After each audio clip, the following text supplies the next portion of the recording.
Yeah, well, with the advent of these price wars and those unlimited plans, I think, we're first of all seeing, competing on price, which is a tough way to compete. And of course, all that unlimited data means, usage starts to skyrocket and ARPUs are flattening out. So you've got, flat ARPU, skyrocketing usage that creates a lot of strain on the networks. Yeah, absolutely. I think when you get congestion, one of the main problems is the video starts to stall, and that pressure on the video, that's one of the main ways that people evaluate the quality of their experiences, is seeing how quickly the video starts and how smoothly it plays. And of course, a lot of operators are investing in content and providing their own video services. So when you have poor experiences on that definitely is an impact. Yeah, I think one of the challenges has been that the operators, when they're making investments in their network, they historically are not able to see on a cell-by-cell basis what users what type of applications the users are using.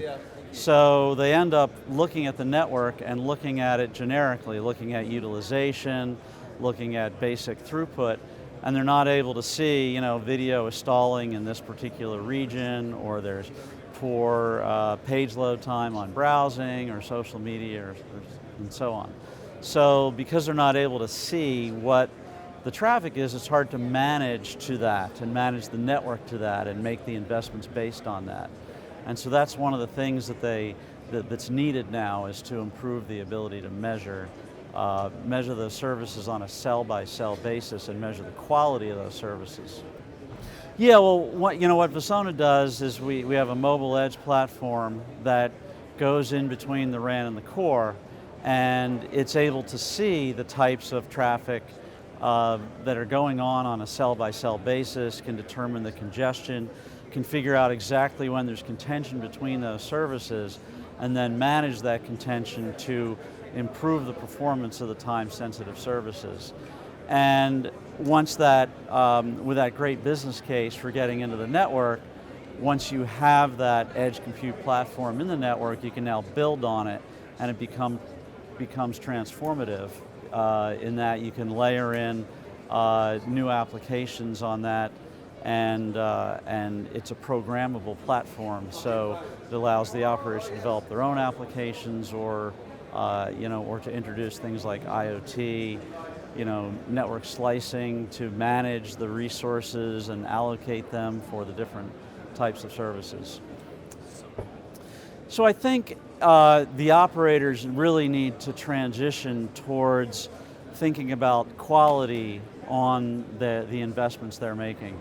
So we call this QOI, and historically everybody manages to ROI, but here what you're doing is you're looking at the amount of quality that you can get from each additional investment you're making, and that allows you to focus your investments, make the capital investments more efficient, the RAN more efficient, and you can use that money to invest in 5G, to invest in new services, more coverage, and so on. Well, www.vasonanetworks.com, sales@vasonanetworks.com. Look us up at the Mobile Edge Computing forum that'll be in Berlin in a couple weeks at the end of September.